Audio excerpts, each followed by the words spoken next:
Welcome to Selected Shorts, a celebration of the short story. The subject of this edition is, Are We There Yet? Keith Szarabajka reads Pet Milk by Stuart Dybek. Today I've been drinking instant coffee and pet milk and watching it snow. It's not that I enjoy the taste especially, but I like the way the pet milk swirls in the coffee. Actually, my favorite thing about pet milk is what the can opener does to the top of the can. The can is unmistakable. Compact, seamless looking. Its very shape suggesting that it could condense milk without any trouble. The can opener bites in neatly, and the thick liquid spills from the triangular gouge with a different look and viscosity. Pet milk isn't real milk. The color's off to start with.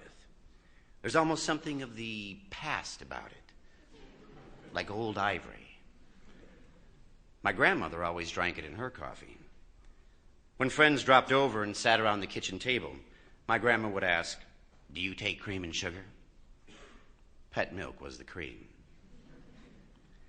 There was a yellowed plastic radio on her kitchen table, usually tuned to the polka station, although sometimes she'd miss it by half a notch and get the Greek station instead, or even the Spanish or the Ukrainian. In Chicago, where we lived, all the incompatible states of Europe were pressed down together at the staticky right end of the dial.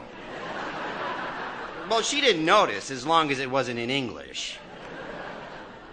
The radio, turned low, played constantly.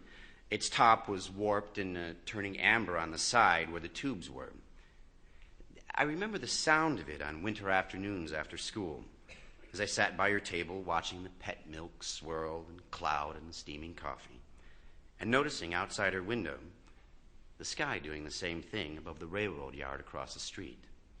And I remember much later seeing the same swirling sky in tiny liqueur glasses containing a drink called a King Alphonse, the creme de coco rising like smoke in repeated explosions, blooming in kaleidoscopic clouds through the layer of heavy cream.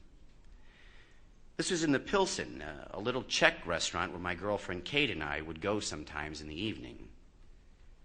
It was the first year out of college for both of us, and we astonished ourselves by finding real jobs. No more waitressing or pumping gas the way we'd done in school.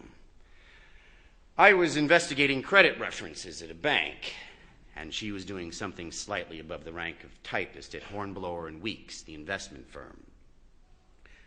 My bank showed training films at Sample complete. Ready to continue?